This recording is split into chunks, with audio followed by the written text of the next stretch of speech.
The organization was born because our founders began searching for visual resources to build a greater consciousness of Asian Pacific histories and experiences in America.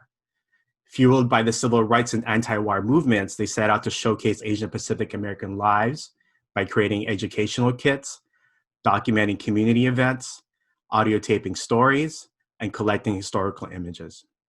In their continued work to create spaces for expression and engagement and empowerment, we proudly present the 36th annual Los Angeles Asian Pacific Film Festival, reflecting a lineup that centers conversations that are most critical and compelling at this time.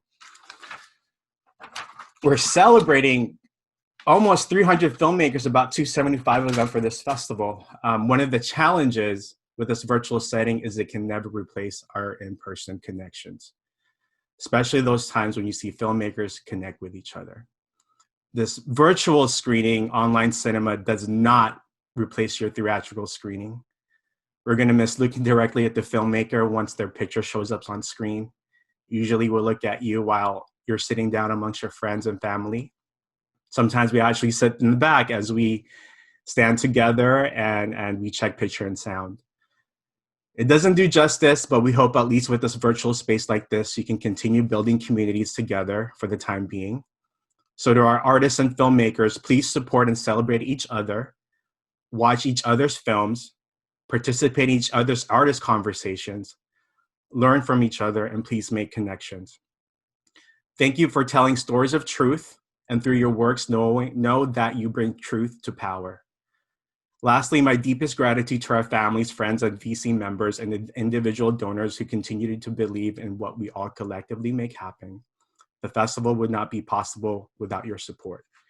Thank you to Comcast and NBC Universal, Nielsen, SAG-AFTRA, IAP, PIACF, Warner Media, and HBO. And folks, don't forget, tonight, please check out the premiere of our HBO APA Visionaries on our HBO website and YouTube. Lastly, I don't want to like to thank our National Endowment for the Arts, California Arts Council, LA County Department of Arts and Culture, the City of Los Angeles Department of Cultural Affairs. I also like to thank our funders who came during this time of COVID to keep VC going. I'd like to thank the Academy, Sundance Institute, the Getty Foundation, California Community Foundation, California Humanities, Array, these partners who have given us unrestricted support during this time. We wouldn't be able to present this festival if it wasn't for them, so thank you. Also to shout out to our friends and businesses who would support our festival and in person. Folks like Cafe Dulce, the park's finest Far Bar Found Coffee. If you're in the area, please go out and support them. And lastly, thank you to our communities who are transformative and continue to be allies and continue to act in solidarity. This festival is co-presented with dozens of you. And thank you for your allyship. And lastly, thank you to our VC staff for your passion to create our ideal communities within our physical and virtual worlds. We look forward to the day we can celebrate each other in person. Next, I'd like to pass it on to Ryan Wu, who will be hosting our first C3 Converse Artist Conversation. Thank you again and welcome to the 36th edition of the Los Angeles Asian Pacific Film Festival. Hello, everyone. My name is Ryan Wu. I'm a features programmer. I'm zooming in from the Fairfax district in Los Angeles, land of the Tongva people. If you'd like to read the closed captions, we're dropping a link in the chat window now. So if you click on that, it'll bring you to a new window that will open with the audio transcript. With that, let's begin the artist conversation. Please welcome Iram Parveen Bilal, director of I'll Meet You There. Joining Iram, we have 3 members of the cast, Farhan Tahir, Nikita Tawani, and Sheetal Sheth. Iram, congratulations. You've made a wonderful feature. Feels so specific in its lived experience. And I know that you spent 10 years or so working on the story. Can you tell us a little bit about what drove you to tell this story? Thank you so much. This is such a personal festival for me. And, you know, as bittersweet as it is, I am happy that we're part of the festival. And I hope, inshallah, to bring more films to you guys in the future. You know, it's not, I haven't actively been working on the story for 10 years, but it's just lived with me. This was the first feature I wrote in film school when I didn't know how to write, or I didn't know that I knew how to write a screenplay. And it was very personal, you know, just after 9/11, being in America, even though I was a woman on the West Coast, and my male peers on the East Coast had a lot more of these, you know, sort of situations happen to them. But, you know, I remember I was going to school as an engineer at Caltech, and one of my Iranian friends, her father was picked up from the mosque after his morning prayers on the charges of wrongfully filing his taxes. And he was in jail for a year and a half and forced to eat pork and just all these things. It was just a Patriot Act. You know, there was all this stuff happening. And I remember going to a hearing for him 2 years after they'd actually pulled him from the mosque. And, you know, so little things like that, they just sit with you. When I wrote this film in film school, it was mostly about, and then I went to a community event and I saw this Orthodox Muslim, you know, with a long beard, but he was wearing a cop uniform. And just with all the stories of the Patriot Act, I just kept thinking, wow, this must be an interesting position that this guy is in. And so that stayed with me. And then just, you know, growing up loving dancing, but, you know, the taboo of dance in Islam. So there was multiple things happening, and it was a concoction of too much. And it was very personal. So I just kept it away. But I would keep submitting it to, you know, like the Film Independent Lab and this lab, and that, it would just keep getting in. And I was, meanwhile, kept getting pulled in different directions. And so that is why so much time passed. Finally, in 2015, I decided, end of 2015, I'm going to make this. And we started raising the money. We lost it twice. Trump got elected. And the day the Muslim ban happened, I went to the LAX protests. And that was the evening I decided I needed to make this film. And we launched a crowdfunding campaign and raised $100,000. And that was the kickstart of raising the money, finally. And making this movie. And, you know, everything was perfect. And we were supposed to world premiere at South by this year. And the rest is history. And I'm now just I have this new energy in me. And I think after RBG's passing, it's like we can only think about the future. And so this film is going to, inshallah, be released. And we're going to fight with our screens and our frames and our votes. And it's going to be amazing. Wow, that was sounded like an arduous journey to the screen. Congratulations again. So you were a dancer then? It sounded like a lot of the stories were taken from the community, but the story of the dancer felt like it might be personal. Can you talk a little bit about that? And if it's a little personal. I mean, so I grew up in Nigeria and Pakistan, and I'm the youngest of 3 girls, and our family is religious. And I think that when you're middle class Pakistani, I think your access to art isn't as easy. So the idea that, you know, I wanted to dance, but I don't think that unless art is in your family, it's a generational, you know, the masses don't necessarily say, oh, here's my daughter. Like in neighboring India, I think like learning classical dance or in the Hindu tradition is more normal. I think in the Muslim tradition, it isn't. So I wouldn't go to Kathak dance class. That was just not okay. You know, it's okay. So there's all these, so there was a big taboo I felt in society, and I couldn't quite understand. And my first love is dance. So in that way, that was probably the source of it. And then after 9/11, you know, the Muslim community saw this, before 9/11, it was just a part of your identity. Nobody even knew or cared. After 9/11, it was like, oh, you're Muslim. What kind of Muslim are you? So within the Muslim community, there was this huge faction of like, well, which camp am I liberal? Am I Sufi? Am I this? Am I that? Am I Wahhabi? Am I like super conservative? And so at that point, like in my family as well, I just saw that, you know, when weddings used to be co-ed and people would dance and sing, you had to now write on the program when the dancing and singing would start. And it would be after the meal so that the conservative part of the family could leave. So all this, and Farhan probably identifies it. So this has been happening. And so my sister actually became very conservative, and she's the one who taught me how to dance. And now she thinks dancing is not preferable, that it's a sin. And so that, you know, there's a lot of personal dialogue in that. So I wouldn't say any of these characters are me, but I would also lie if I didn't say that they come from a lot of personal sort of angst and conflict. And to be honest, I don't know what the right answers are. And we tried really hard in this film to paint shades of gray.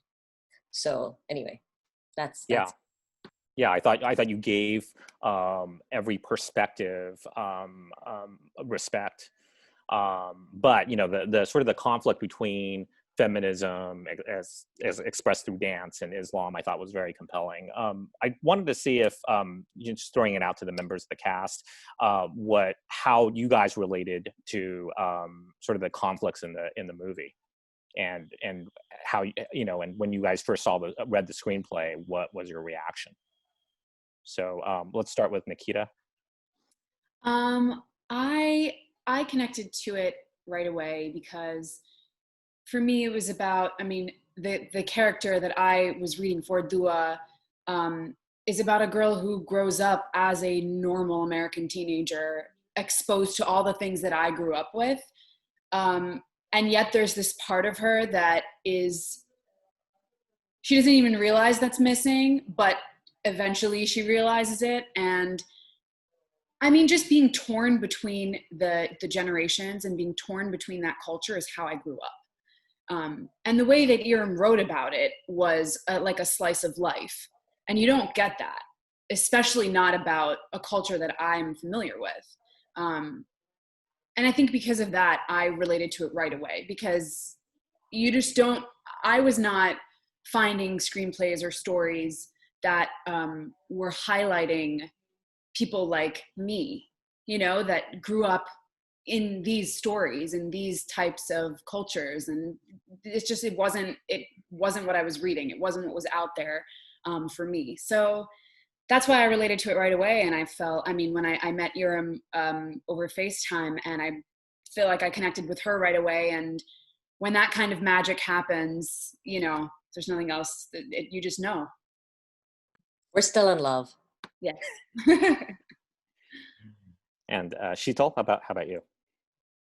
Yeah, I mean, I'm also a fan of Iram. I've known Iram for a very long time. I've actually known Farhan for a really long time as well. Kind of a funny story is that my very first movie, which was over 22 years ago now, I can't believe I'm saying that, he was my brother. And so, I mean, it's just a nice kind of full circle to be able to work together again. And Nikki's amazing, of course. And so that was just fun to kind of discover her and all of her amazingness. And, you know, for me, I mean, that's what I like about Iram. I think all of her work that I've seen in this script as well, she's very good at nuance. She's very good at layers. She's very good at asking questions in a way that I don't think is done nearly enough. And I think she's always been ahead of her time, which is partly what is interesting in terms of like people are finally catching up, where I'm like, oh, she's been talking about this for a very long time. And so it's nice to have it in this film, because you get to see, as Nikki was saying,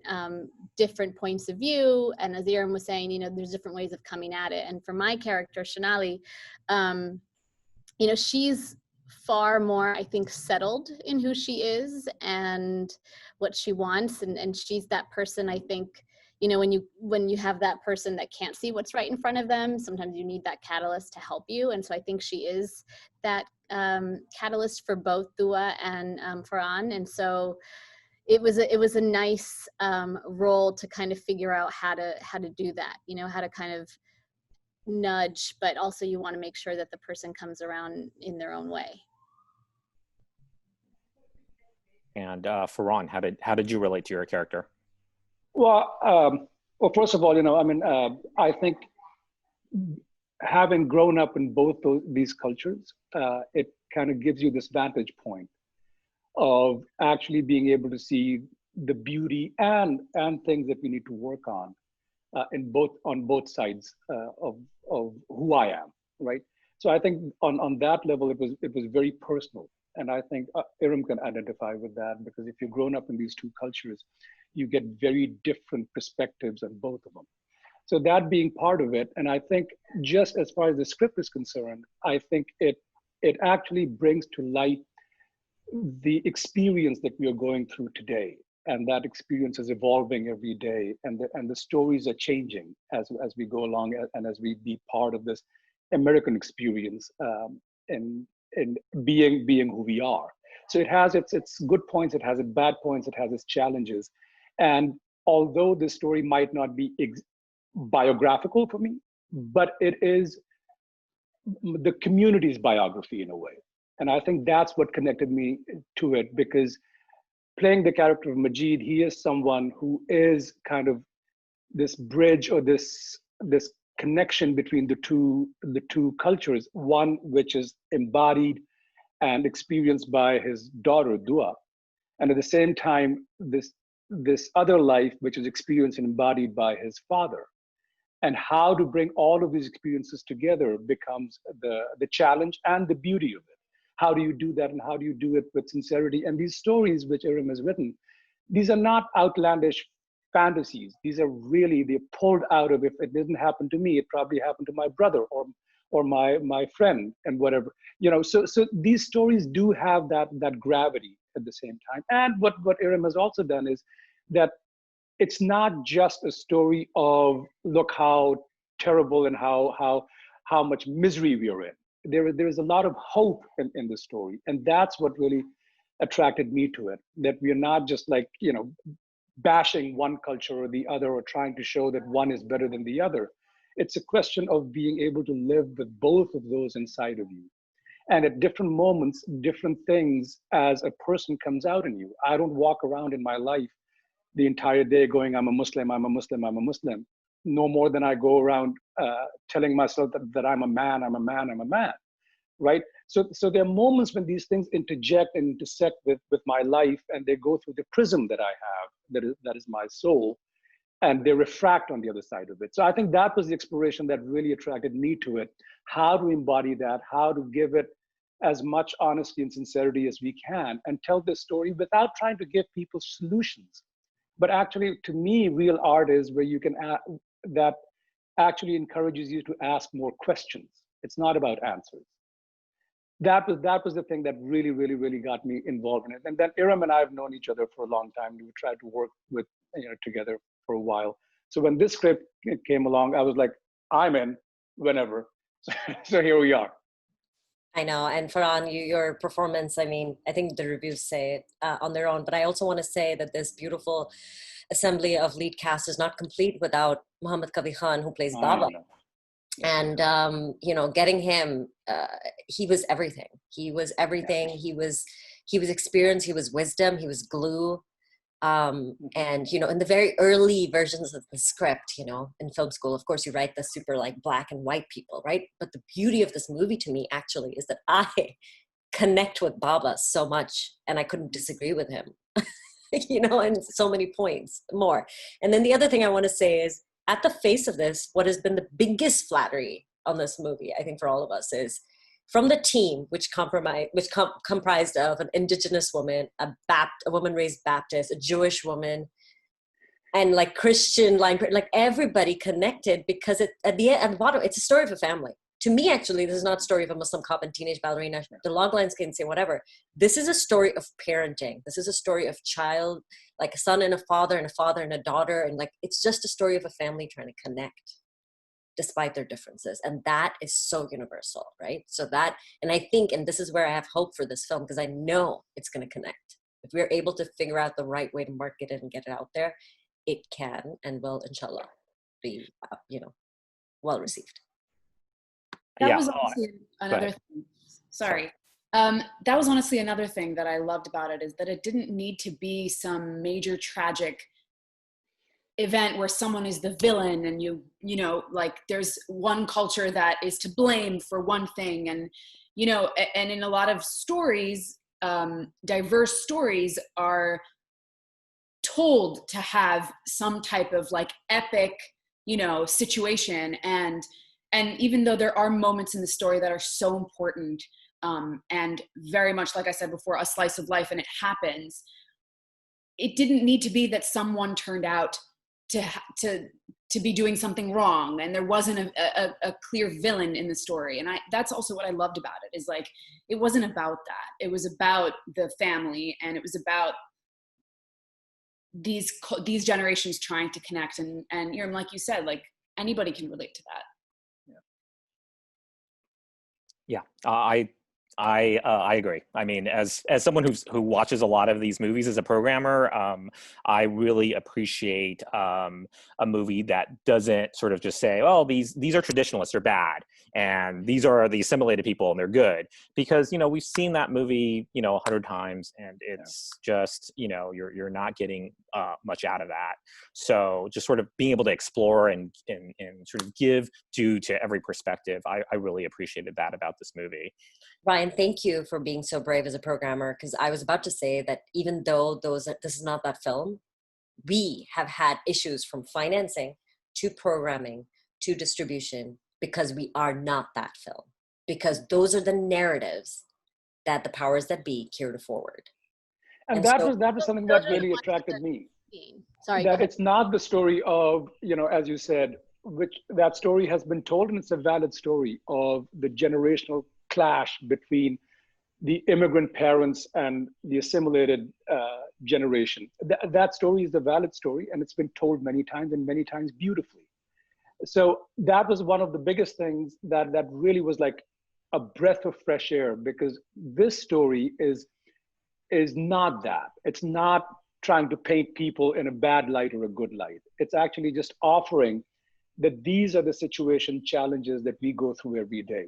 The people who walk by you on the street have these problems. They're dealing with them every day. There doesn't need to be, as Nikita said, there needs to be some epic culmination or some crescendo to the film to make it valid. I think the validity of the film comes from the reality and how steeply it is kind of immersed in the everyday life that we deal with, and I think that's something that we need to be highlighting more, so that we can find that sensitivity and connectivity to people, no matter what culture you come from, because the story is universal. You can put whatever frame you want to put around it.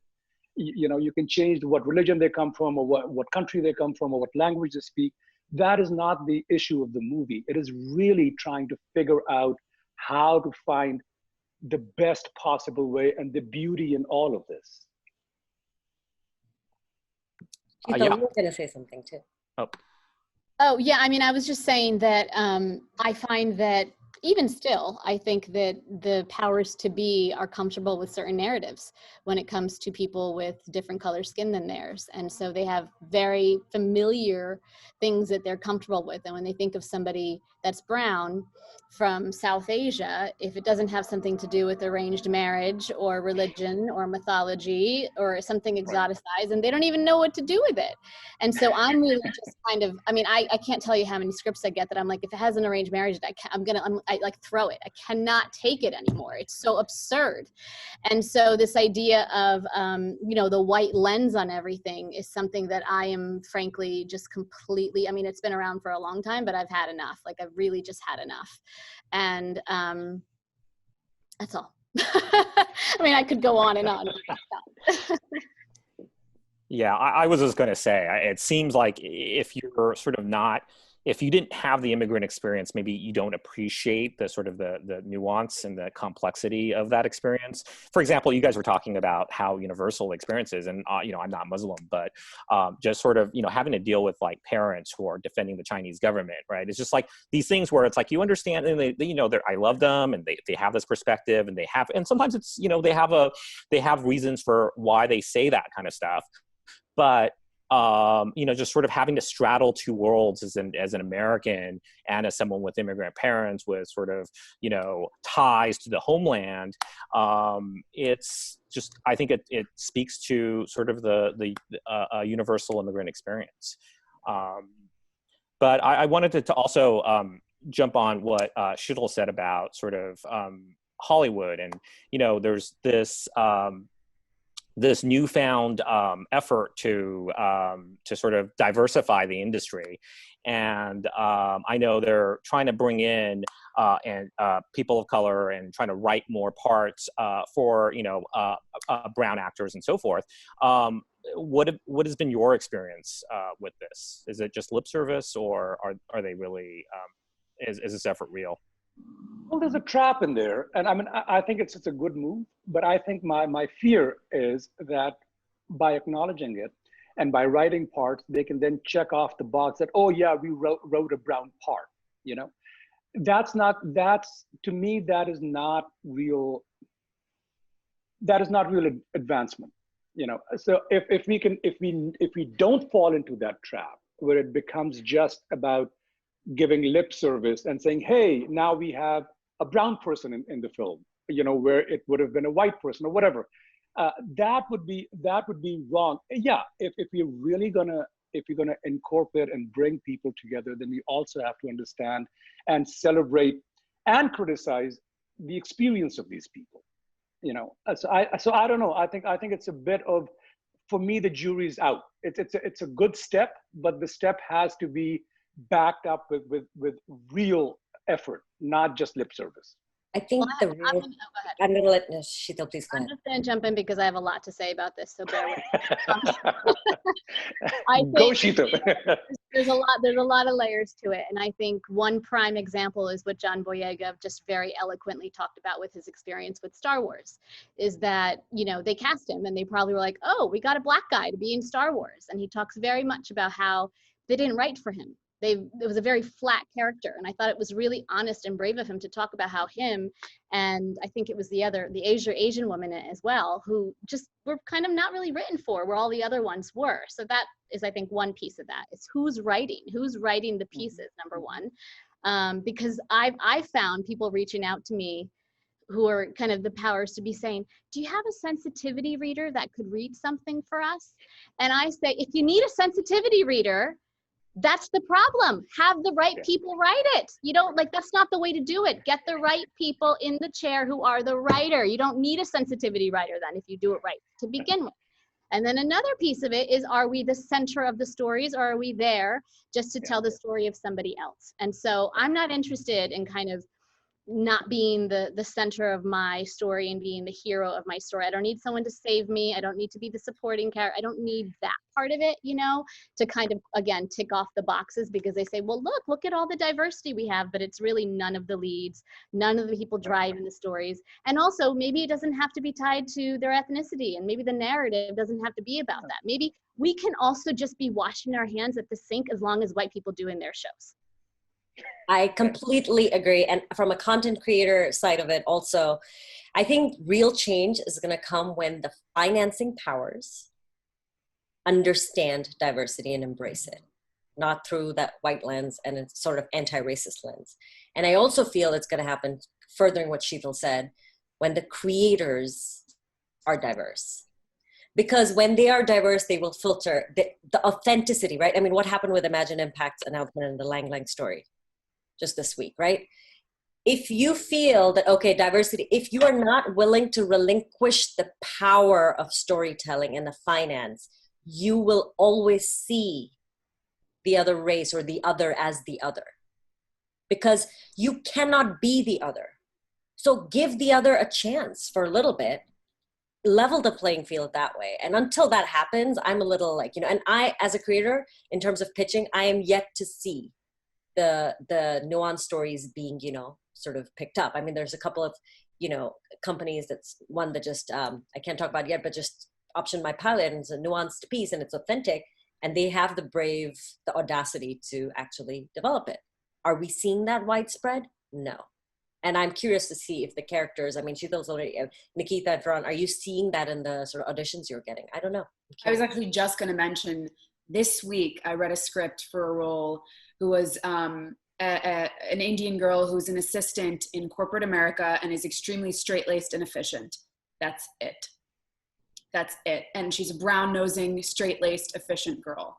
And I was like, I now have to do the work as an actor, which I'm happy to do, to create a three-dimensional character out of this. But is that what they're looking for? Is that what they want out of a supporting role? Do they want someone who is, you know, like, I'm going to create the role that I would want to play, right, at the end of the day. But I don't know if that's what they want.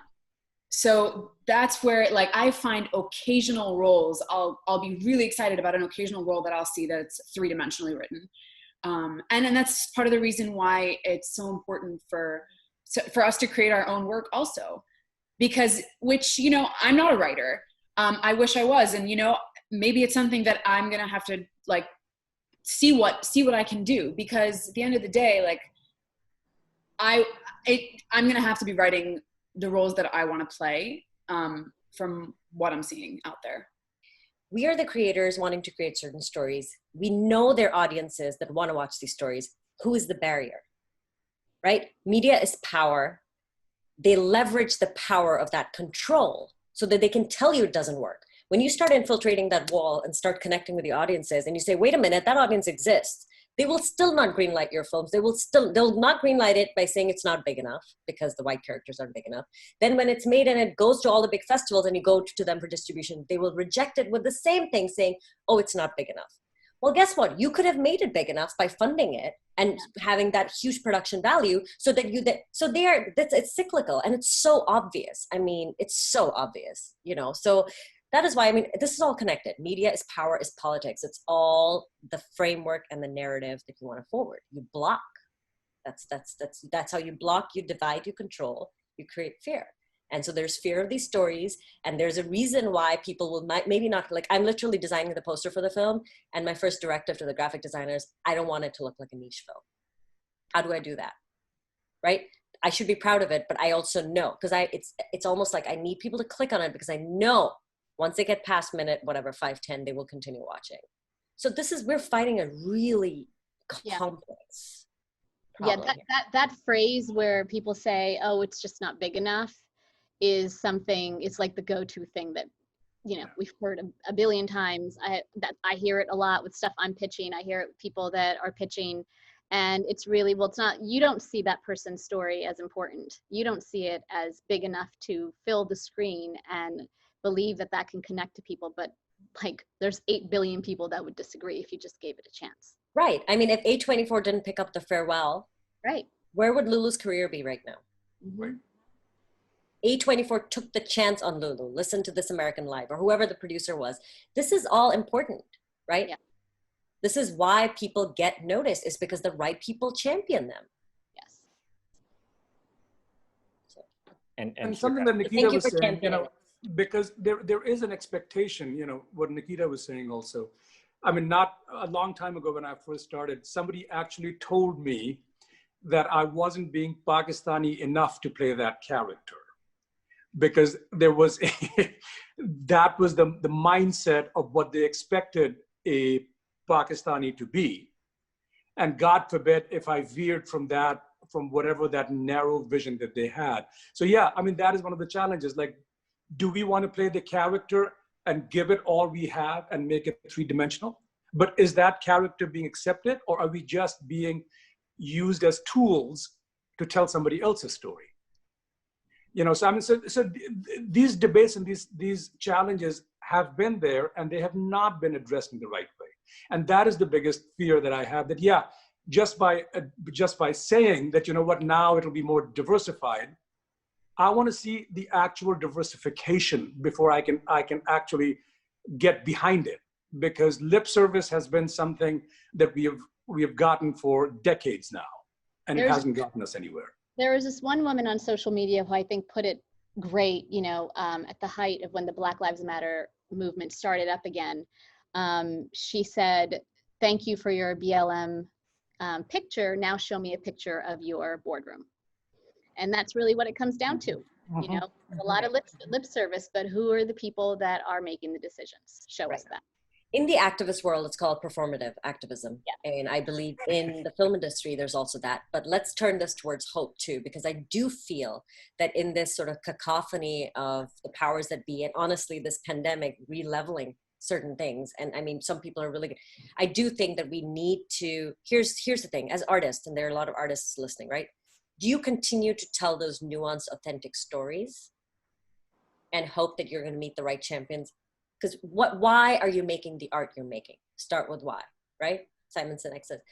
And if that's the reason, keep making it, because I do believe it might not be those big people who are still performative, but they are some really honest players that are watching right now. Mm-hmm.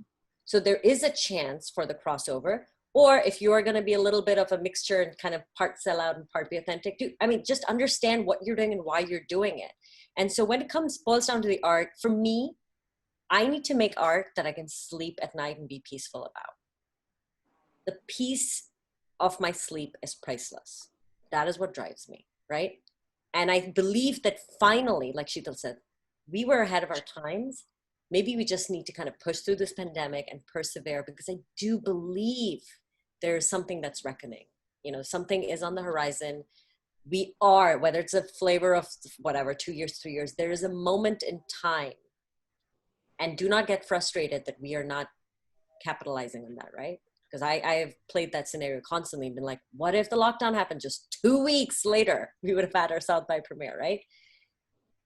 I think you just have to kind of take peace in the stories and take peace in people like yourselves and the distribution and the online platforms that are connecting our stories to our audiences. Because our audiences are the people and the pulse that are supposed to guide us. That's it. I think everything else is so confused and so like marketing. So as long as you can connect to your audience and build your audience, they're the people who are going to keep you going when you're lowest of your low. You know, I was looking at some quotes and people who just tell me not to give up making movies, right? And those are the people, they're the ones I make my movies for in the first place. So if you start with why and you do that homework, I think that all of this is just noise. But I do feel in defense, there are some really honest players with honest intentions. We just need for them to gain more power, or we need to empower more of those. Yeah, and here at the LA Asian Pacific Film Festival, we're trying to give voice to you know, underserved communities and trying to get these films out there. I do also want to sort of add my voice to sort of the optimistic angle, which is that, you know, from the films that we've been programming, it does seem like more and more of these films are, you know, either getting distribution or getting a streaming platform, whereas, you know, maybe the years that we programmed 4 or 5 years ago, some of them just sort of disappear into the ether.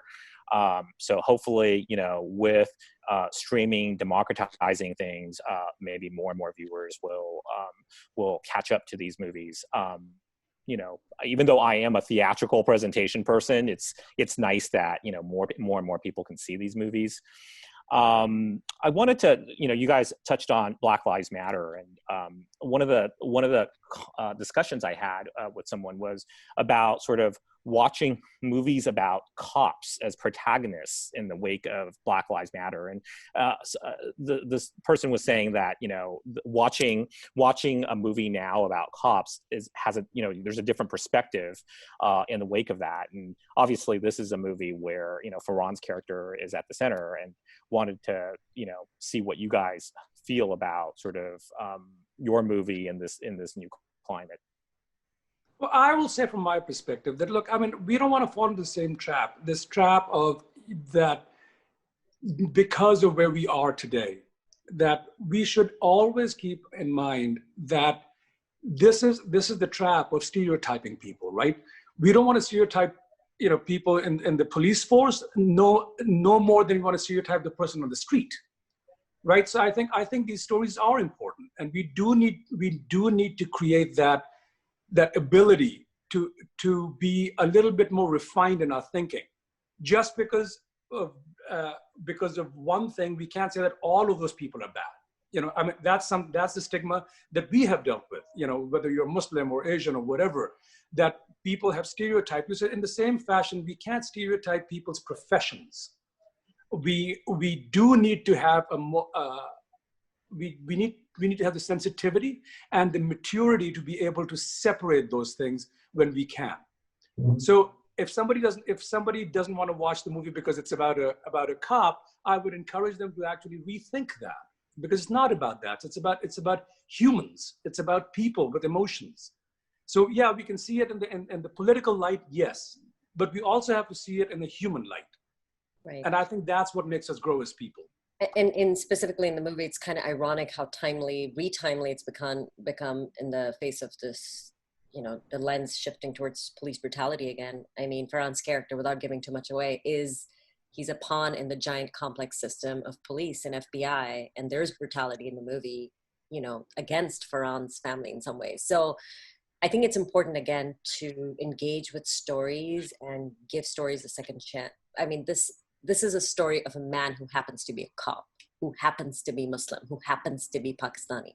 This is a story of a human being who has an estranged father and who's in love with his daughter and doesn't quite understand where he fits, right? So yes, you're absolutely right. I think actually that with everything going on, the film is even more timely in some ways because the FBI sort of police raids of mosques have not, or FBI raids of mosques have not really stopped since 9/11. You know, and there's like documentaries like Feeling of Being Watched, and the one that you just actually had. What is the Call documentary you guys have? I haven't seen it yet, but it's on my radar. Oh yeah. Yeah. Can't think. Yeah. Yeah. But you know, so this is a fact. These are not just, you know, this is happening. Brutality is happening from the FBI, from the police in a lot of ways, and they are good cops in the system as well. Yeah. That movie's like Accept the Call. If there are participants on the Zoom call who want to send in their questions, there's a little Q&A prompt that allows you to send questions. But while we're waiting on questions, what are your next projects? What are you guys working on? Well, I have a couple of other movies that I acted in and have produced. So hopefully they'll soon be out. We'll see. One is called The Window, which I shot in Pakistan. So hopefully, you know, that'll come out soon. There are a couple of other projects. There's a lot of stuff in development right now. I think that's what's happening during COVID, that, you know, we're all trying to get as much work done so that when we can, you know, get out and do things, we have all of this lined up. So that's great. But until you get a green light, you know, there's a lot of paper that's sitting in front of me with no real shooting happening. But, you know, that's just the call of the time. What are you going to do? So I have a film.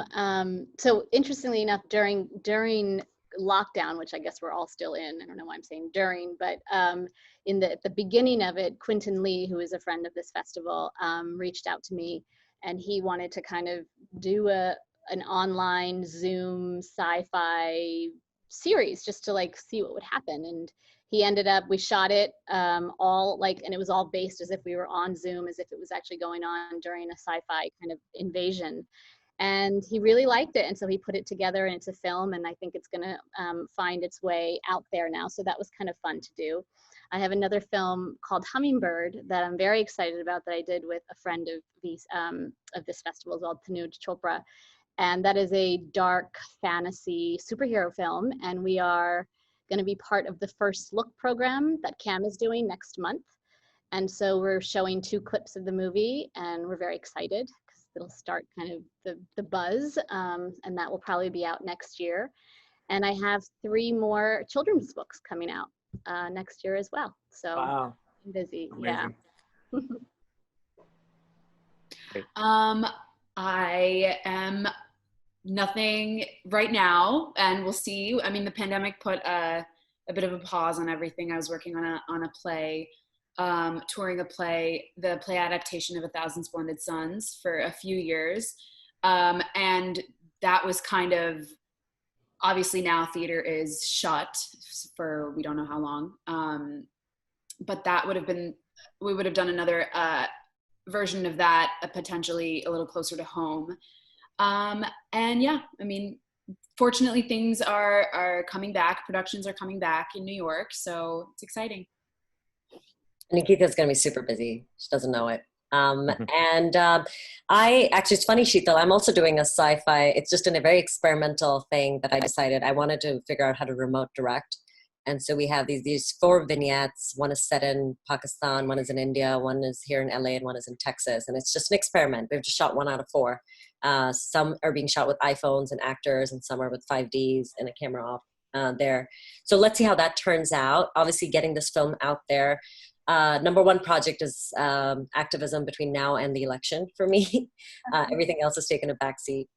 But other than that, creatively, my first TV pilot got optioned by a studio, and we're hoping to pitch it. It's about 2 matriarchs in an ICE detention center.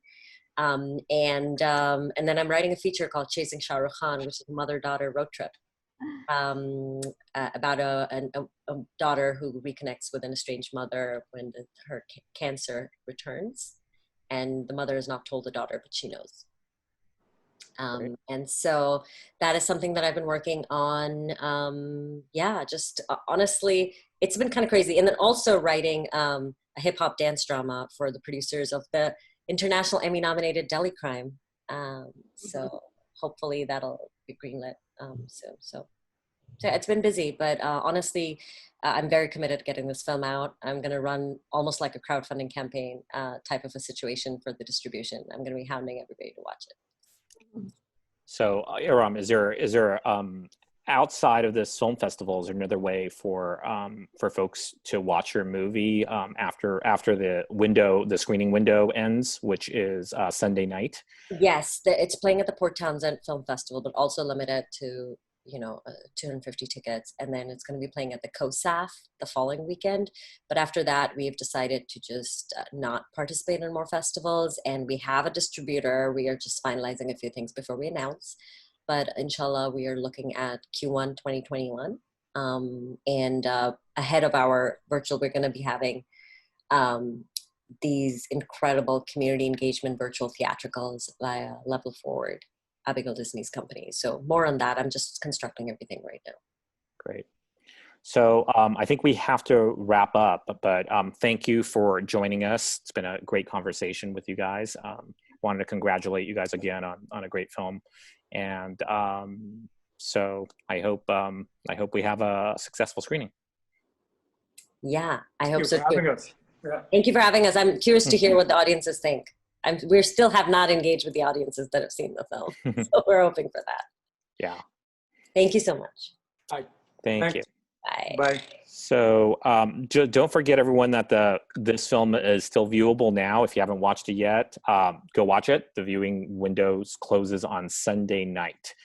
And if you enjoyed this conversation and the festival lineup, please consider donating to Visual Communications. Your support will sustain our year-round operations and programming.